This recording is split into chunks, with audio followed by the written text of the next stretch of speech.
Hello प्यारे दोस्तों, स्वागत है आपको अपने चैनल जीपी स्टॉपर एकेडमी में। स्वागत है जीपी स्टॉपर एकेडमी। चलिए दोस्तों, आज के वीडियो में लाए हैं हम लोग बिहार बोर्ड में फाइनल परीक्षा 2024 में जरूर इसमें पूछे कक्षा 10 का भौतिकी किताब का नाम है पार्ट 1 का सब्जेक्टिव क्वेश्चन है और आंसर है।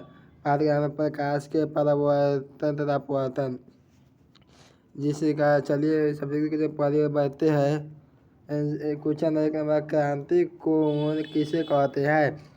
उत्तर है, जब प्रकाश की किरण सघन माध्यम से विरल माध्यम में प्रवेश करती है तो वह अविलंब से परे हटती है, अर्थात विरल माध्यम में बना अपवर्तित कोण सघन माध्यम में बने आपतित कोण से बड़ा होता है। यदि विरल माध्यम में बना अपवर्तित कोण एक समकोण के समान हो जाए तो इसके इस सापेक्ष सघन माध्यम में बना आपतित कोण क्रांति कोण कहलाता है। क्रांति कोण कहलाता है। क्रांति कोण कहलाता है। एक मिनट दोस्तों, क्रांति कोण कहलाता है। चलिए दोनों में क्वेश्चन की बढ़ते हैं। दोनों में क्वेश्चन है, पेरिस्कोप किसे कहते हैं? इसके क्या उपयोग है? उत्तर का, पेरिस्कोप एक यंत्र है जिसके द्वारा हम अपने छिपी हुई वस्तुओं को देख सकते हैं। सैनिक खाइयों में छिपकर मैदानों पहाड़ियों को देख सकते हैं और पनडुब्बियों में बैठे सैनिक समुद्र तल का पर्यवेक्षण कर सकते हैं। किसी धुंध वाले दिन और वक्त फोटोग्राफी भी इसकी सहायता से की जा सकती है। पेरिस्कोप समतल दर्पण की सहायता से बनाए जा सकते हैं जो प्रकाश के अपवर्तन सिद्धांत पर कार्य करते हैं। उच्च कोटि के पेरिस्कोप में प्रिज्मों का प्रयोग किया जाता है। दोस्तों 3 नंबर क्वेश्चन के बाद 3 नंबर क्वेश्चन है, समतल दर्पण में बनने वाले प्रतिबिंब की विशेषताएं लिखिए। तो उत्तर होगा, समतल दर्पण के सामने जितनी दूरी पर कोई वस्तु उसका बीम उतना ही पीछे बनता है। समतल दर्पण में किसी वस्तु के पूरे बीम को देखने के लिए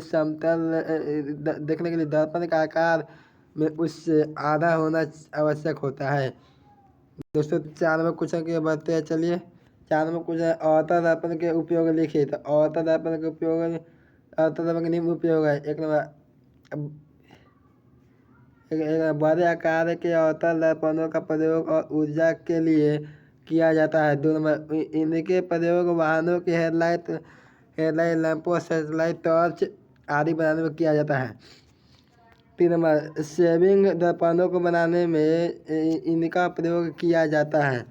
4 नंबर है 4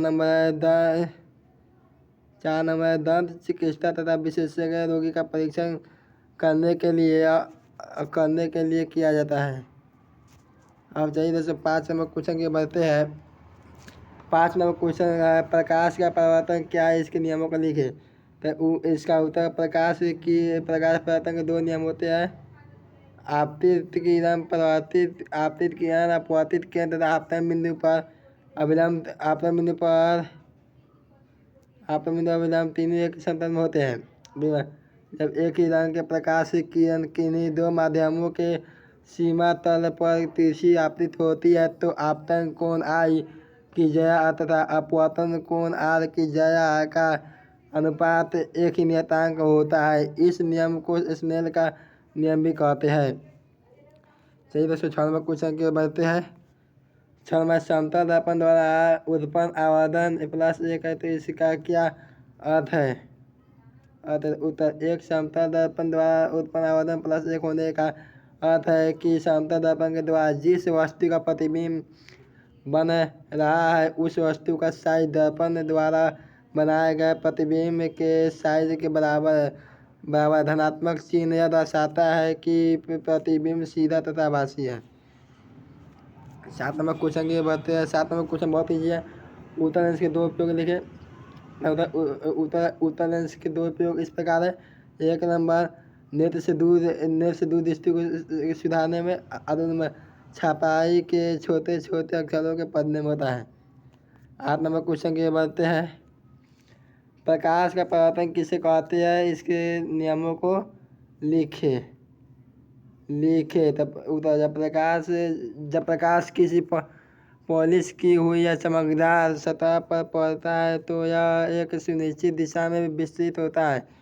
किसी पॉलिश की हुई सतह से प्रकाश का एक सुनिश्चित रूप से दिशा बदलने की परिघटना को परावर्तन कहते हैं। प्रकाश के परावर्तन के 2 नियम होते हैं। आपतित किरण दर्पण के आपतन बिंदु पर अभिलंब तथा परावर्तित किरण एक ही तल में होते हैं। दो नंबर है परावर्तन कोण सदैव आपतन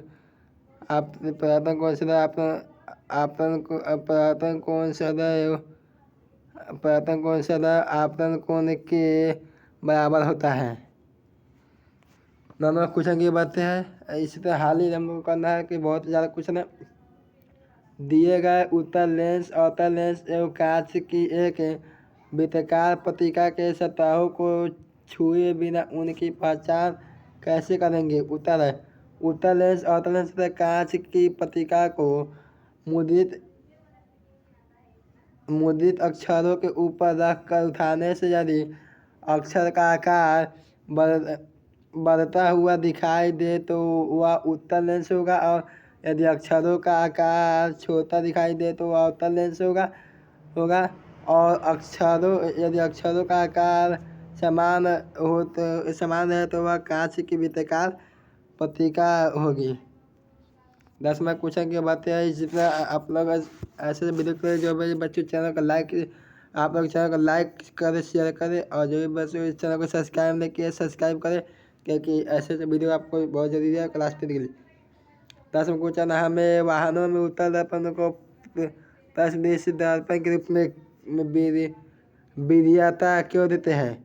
उत्तल दर्पण को प्रश्नदर्शी दर्पण के रूप में इसलिए वरीयता देते हैं क्योंकि वे सदैव सीधी प्रतिबिंब बनाते हैं। इनका दृष्टि क्षेत्र भी बहुत अधिक है क्योंकि ये बाहर की ओर वक्रित होते हैं।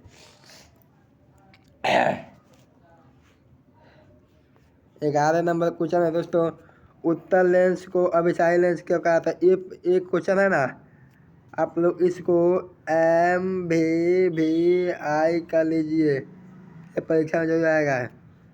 11 उत्तल लेंस को अभिसारी लेंस क्यों कहते हैं, तो इसका आंसर है उत्तल लेंस के द्वारा अपसारित समानांतर किरणें अपवर्तन के फलस्वरूप एक बिंदु पर मिलती है, यानी उत्तल लेंस प्रकाश के समानांतर किरणों को अभिसारित करता है, अतः उत्तल लेंस को इसी गुण के कारण अभिसारी लेंस कहते हैं। दोस्तों ये भी क्वेश्चन MVVI कर लीजिएगा। 12 नंबर उत्तल दर्पण तथा अवतल दर्पण में क्या अंतर है। MVVI ये भी है, ये दोनों से कोई पूछेगा।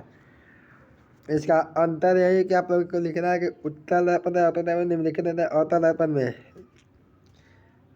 इसमें परिवर्तन करने वाला चमकीला तल अंदर धंसा होता है, और इसमें परिवर्तन करने वाला चमकीला तल बाहर को उभरा होता है। अवतल लेंस में 2 नंबर, इसमें वास्तविक और आभासी दोनों प्रकार के प्रतिबिंब बनते हैं, और उत्तल लेंस दर्पण में है इसमें आभासी प्रतिबिंब बनता है। अवतल लेंस दर्पण में 3 नंबर, इसमें प्रतिबिंब उल्टा और सीधा दोनों बनते हैं, और उत्तल दर्पण में इसमें सीधा प्रतिबिंब बनता है। 4 नंबर है अवतल लेंस दर्पण, इसमें प्रतिबिंब बड़ा, छोटा और तथा वस्तु का आकार तीनों प्रकार का बनता है, और इसमें प्रतिबिंब छोटा बनता है। यही दोस्तों 13वां क्वेश्चन बनते हैं। ऐसे वही है, इसमें उत्तल लेंस अवतल लेंस में अंतर कर दिया था। उत्तल लेंस में अवतल लेंस में अंतर निम्नलिखित है। यहाँ पे उत्तल लेंस में है बीच में से मोटा तथा किनारों के से पतला होता है, अवतल लेंस में बीच में पतला तथा किनारों में से मोटा होता है। अक्षर बड़े बड़े आकार के दिखाई देते हैं उत्तल लेंस में, और अक्षर छोटे आकार के दिखाई देते हैं अवतल लेंस में, और प्रकाश की किरणें को एक बिंदु पर केंद्रित करता है उत्तल लेंस। प्रकाश किरण पुंज को बिखेर देता है अवतल लेंस। इसी तरह आप लोगों को अंतर लिखना है। वस्तु का प्रतिबिंब वास्तविक आभासी तथा उल्टा बनता है, इसमें वस्तु का प्रतिबिंब आभासी तथा सीधा बनता है। अगली लेंस को बाईं तरफ हिलाए तो प्रतिबिंब दाएं तरफ गति करता है। और अवतल लेंस में है लेंस को बाईं तरफ हिलाए तो प्रतिबिंब भी बाईं तरफ जाता है। सही दोस्तों, अगर अवतल कह देते हैं यहाँ पे उत्तल होगा। सही दोस्तों, इसमें इसकी फोकस दूरी धनात्मक होती, इसकी फोकस धनात्मक होती, इसकी फोकस धनात्मक, इसकी फोकस दूरी ऋणात्मक होती है।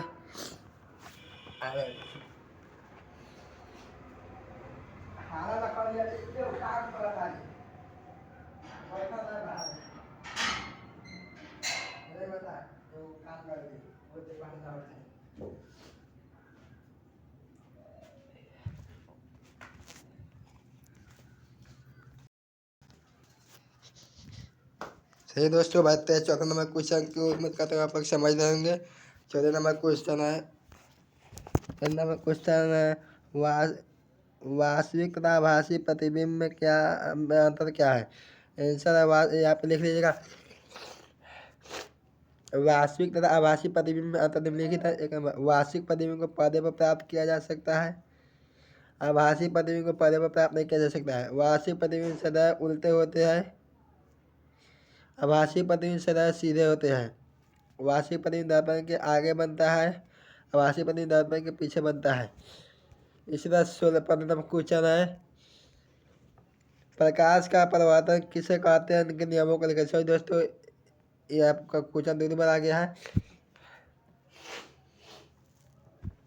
इसका आंसर बता दें, प्रकाश के किरण का किसी वस्तु से टकरा कर लौटने की घटना को प्रकाश के परावर्तन कहते हैं। यहाँ पे इस तरह होगा, इस तरह। प्रकाश के परावर्तन के 2 नियम हैं। आपतित किरण, परावर्तित किरण आपतन बिंदु पर डाला गया विराम 3 के समय होते हैं। आपतन कोण परावर्तन कोण के बराबर होता है। एक मिनट,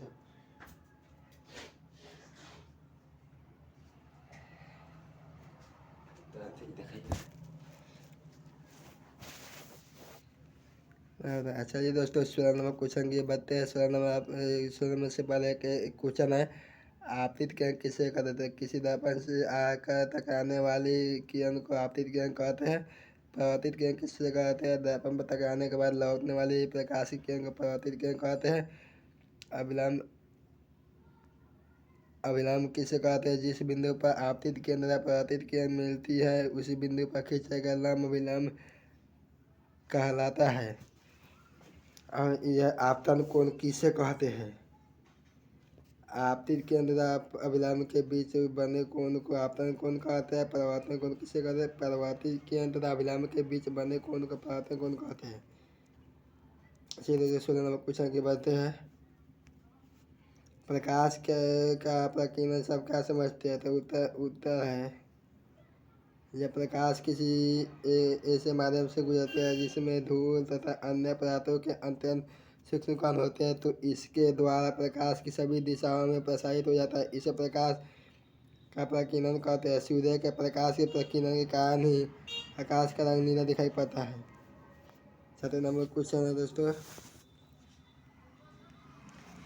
7 नंबर, प्रकाश के अपवर्तन के नियमों के लिए उत्तर प्रकाश के एक माध्यम से दूसरे माध्यम में जाने पर उसकी दिशा में होने वाले परिवर्तन की घटना को प्रकाश का अपवर्तन कहते हैं। अपवर्तन के 2 नियम होते हैं, आपतित किरण, अपवर्तित किरण आपतन बिंदु पर अभिलंब तीनों के समतल में होते हैं। तो प्रकाश के किसी खास रंग के लिए आपतन कोण की जया और अपवर्तन कोण की जया में एक निश्चित अनुपात होता है जिसे अपवर्तनांक कहते हैं। इस नियम को इसने का नियम भी कहा जाता है। सही दोस्तों, 18 नंबर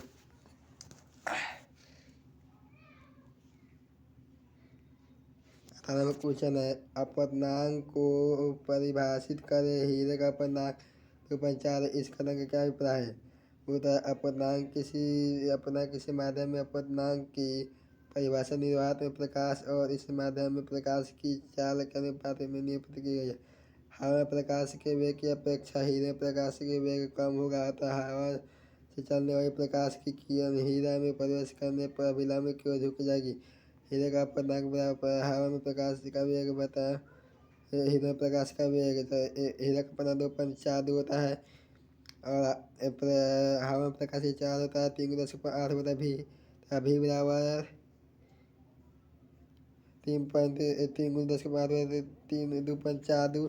तो यहाँ पे 3 × 10⁻², 3 × 10⁻10 होता है, 2.4 हो जाएगा। तो 1.4 × 10⁻7 होगा, तो 1.24, 1.24 इसका आंसर 1.24 × 10⁻8 मीटर पर सेकंड आंसर होगा।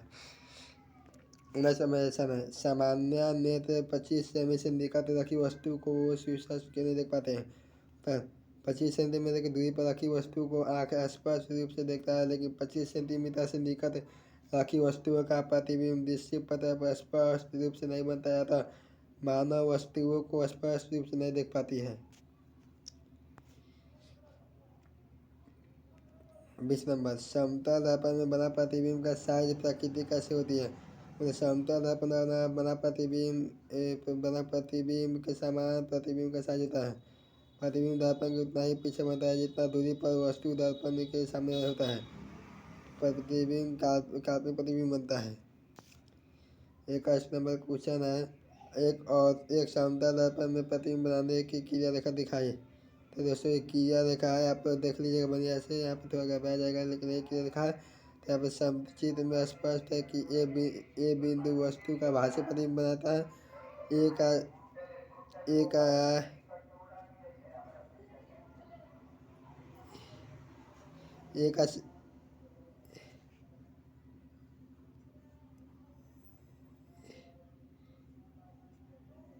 का समतल दर्पण से दूरी, एक मिनट दोस्तों, एक मिनट।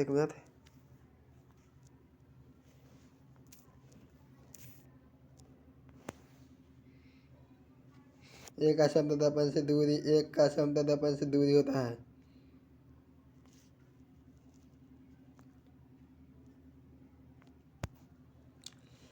भाष्य में क्वेश्चन है, गोलीय दर्पण द्वारा सूर्य के प्रकाश में किसी कागज के कतरने को कैसे जलाया जा सकता है?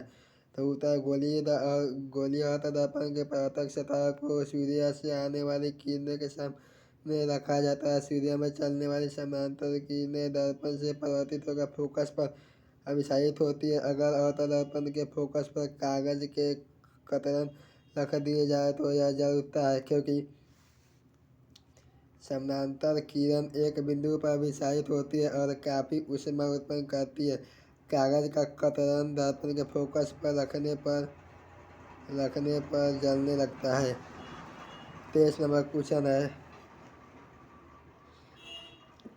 क्वेश्चन है, प्रकाश क्या है? तो उत्तर दृष्टि के भौतिक अनुभूति को प्रकाश कहते हैं। प्रकाश वस्तुओं को दृश्यमान बनाता है।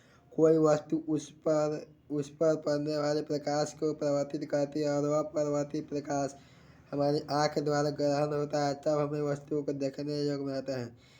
अब इसका दूसरा परिभाषा, प्रकाश वह कारक है जिसकी सहायता से हम किसी वस्तु को देख पाते हैं।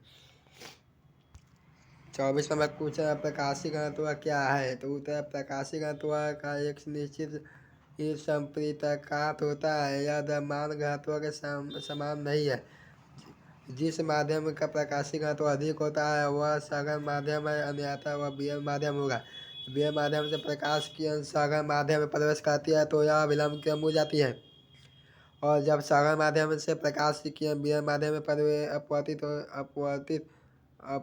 होती है तो अविलंब से दूर जाती है। 25 नंबर क्वेश्चन है दोस्तों, आभासी प्रतिबिंब क्या है? उत्तर है, किसी स्रोत से आने वाले प्रकाश परावर्तन या अपवर्तन के बाद एक बिंदु पर नहीं मिलता है, बल्कि परावर्तित अथवा अपवर्तित किरण को पीछे बढ़ाने पर एक बिंदु पर मिलने तो आभासी प्रतिबिंब बनता है। यह प्रतिबिंब हमेशा सीधा पर्दे पर लेना असंभव है।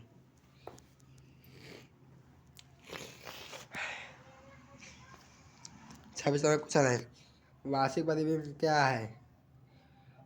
उत्तर किसी स्रोत से आने वाले प्रकाश परावर्तन या अपवर्तन के बाद एक बिंदु पर मिलती है तो वार्षिक प्रतिबिंब बनता है। वार्षिक प्रतिबिंब हमेशा उल्टा पर्दे पर आसानी से लिया जा सकता है। हमारा नेत्र रेटिना पर वार्षिक प्रतिबिंब बनता है।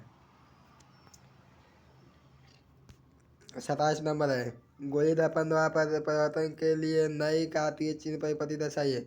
उत्तर है, बीम सदा एक नंबर बीम से दर्पण के बाईं ओर रखा जाता है। इसका अर्थ है कि दर्पण पर बीम से प्रकाश बाईं ओर से आपतित होता है। मुख्य के समांतर सभी सभी दूरियां दर्पण के ध्रुव से मापी जाती है। 3 नंबर मूल बिंदु की दाईं ओर प्लस एक से अक्ष के अनुदिश मापी गई सभी दूरियां धनात्मक मानी जाती है, जबकि मूल बिंदु के बाएं ओर माइनस एक से अक्ष के अनुदिश मापी गई दूरियां ऋणात्मक मानी जाती है। 28 नंबर आंसर क्वेश्चन है, अवतल दर्पण उत्तल दर्पण और समतल दर्पण को छूकर एवं बिना छुए कैसे पहचान करेंगे। अवतल दर्पण को छूने पर पता चलता है कि परावर्तक सतह नत होता है। उत्तल दर्पण का परावर्तक सतह उभरा होता है तथा समतल दर्पण का परावर्तक सतह समतल होता है। तीनों दर्पण के फोकस के भीतर पर वस्तु पिन को बारी बारी से रखा जाता है। जिस दर्पण में वस्तु पिन को प्रतिबिंब आभासी सीधा और बड़ा दिखाई पड़ता है वो अवतल दर्पण। जिस वस्तु का प्रतिबिंब आभासी सीधा छोटा दिखाई पड़ता है पड़े वह उत्तल दर्पण। जिस दर्पण में वस्तु का प्रतिबिंब आभासी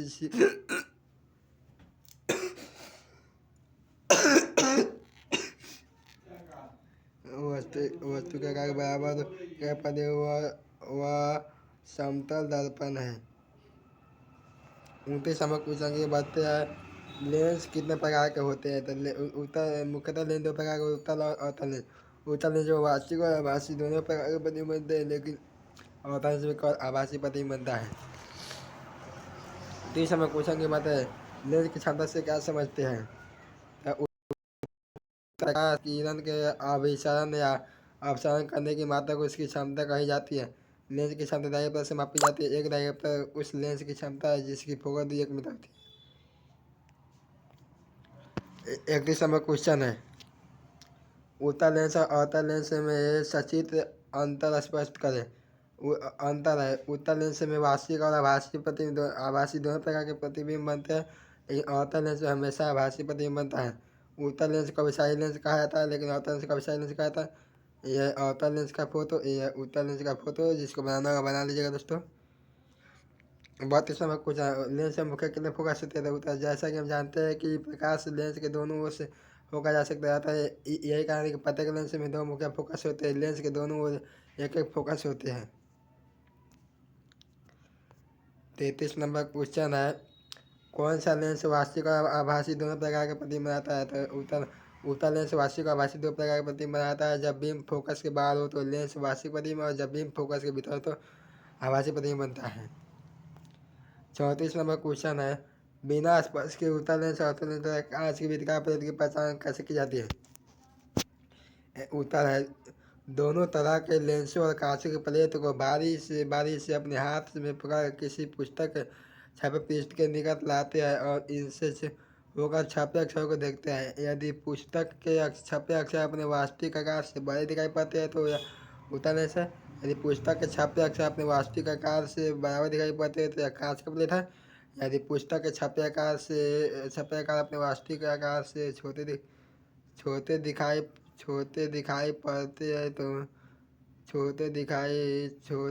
पड़ते हैं तो अवतल लेंस है।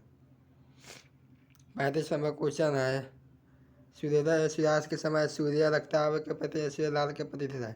तो उत्तर क्षितिज के समीप नीले तथा कम तरंगदैर्घ्य के प्रकाश का अधिकांश भाग कणों द्वारा प्रकीर्णन हो जाता है, इसलिए हमारे नेत्र तक पहुँचने वाला प्रकाश अधिक तरंगदैर्घ्य का होता है। इससे सूर्यास्त के समय सूर्य रक्तचाप प्रतीत होता है।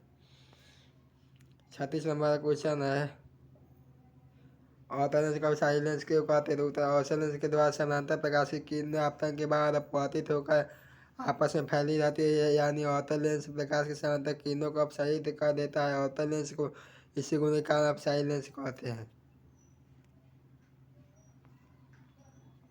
37 नंबर क्वेश्चन है किरण क्या है। उत्तर प्रकाश के बिंदु पथ को किरण कहते हैं। किरण 3 प्रकार के होते हैं संतृप्त किरण, संश्रित किरण, अपसित किरण और समानांतर किरण पुंज। परवलयिक दर्पण संश्रित किरण पुंज उत्पन्न करता है। उत्तल दर्पण द्वारा अपसित किरण पुंज और समतल समतल दर्पण द्वारा सनातन केबल उत्पन्न होता है। 38 नंबर क्वेश्चन है, पार्श्विक विस्थापन से आप क्या समझते हैं? अथवा कांच के आयताकार झिल्ली में अपवर्तन के दो कारणों को दिखावे। उधर किसी स्लैब से होकर गुजरने वाले किरण के लिए आपतित किरण और निर्गत किरण एक दूसरे के समानांतर होती है। इन दोनों किरण के बीच की लंबिक दूरी को पार्श्विक विस्थापन कहते हैं। पार्श्विक विस्थापन का फोटो समय पर दे देगा, आप लोग समझ लीजिएगा। 39 नंबर, विवर्तन क्या है? तो इसका आंसर, यदि प्रकाश के पथ में रखी अपारदर्शी वस्तु अत्यंत छोटी हो तथा प्रकाश रेखा में चलने के बजाय इसके किनारे पर मुड़ने की प्रवृत्ति दर्शाता है। इस प्रभाव को प्रकाश का विवर्तन कहते हैं। 40 नंबर क्वेश्चन है, नई कांतीय चिन्ह परिभाषा के अनुसार गोलीय लेंस में आवर्धन किस प्रकार बदलता है? उत्तर, किसी उत्तर लेंस के प्रकरण में आवर्धन जब प्रतिबिंब भाषी होता है तब धनात्मक, जब प्रतिबिंब भाषिक होता है तब ऋणात्मक होता है। किसी अवतल लेंस के प्रकरण में आवर्धन जब लेंस द्वारा सदैव आभासी प्रतिबिंब बनाने के कारण सदैव धनात्मक होते हैं।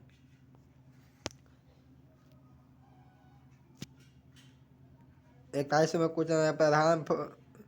प्रधान फोकस और मुख्य फोकस में क्या अंतर है? ऐसा प्रधान फोकस दर्पण के प्रधान अक्ष पर पाया जाता है, लेकिन प्रकाश की समानांतर किरण दर्पण से परावर्तित होने के बाद एक बिंदु पर फोकसित होती है। यह बिंदु फोकस कहलाता है। यह जरूरी नहीं कि फोकस दर्पण के प्रधान अक्ष पर ही पड़े। 42 नंबर है और आखिरी साथ क्वेश्चन है, तारे टिमटिमाते हैं किंतु ग्रह नहीं टिमटिमाते क्यों? ये क्वेश्चन MVVI है, अब एक से नोट कर लीजिएगा।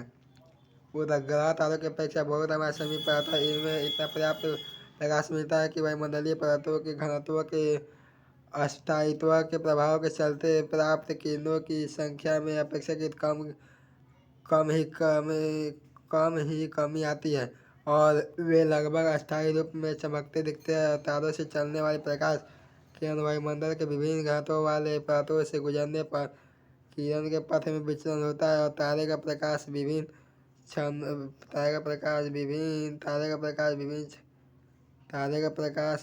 क्षणों में अपवर्तित होते हैं और तारे टिमटिमाते नजर आते हैं। और दोस्तों, आप लोगों से एक निवेदन है कि जो भी प्यारे बच्चों इस जीपीएस टॉपर एकेडमी चैनल को सब्सक्राइब नहीं किया है, चैनल को सब्सक्राइब करेगा, वीडियो को ज़्यादा से ज़्यादा लाइक शेयर करिएगा। मिलते हैं नेक्स्ट वीडियो के साथ, तब तक के लिए बाय बाय। चलिए दोस्तों, आप लोग को एक और चीज़ बता देता हूँ कि ये मैट्रिक बोर्ड परीक्षा है ना, इसके फाइनल परीक्षा तैयारी के लिए आप लोग चैनल को सब्सक्राइब करिएगा। मिलते हैं नेक्स्ट वीडियो के साथ। जय हिंद।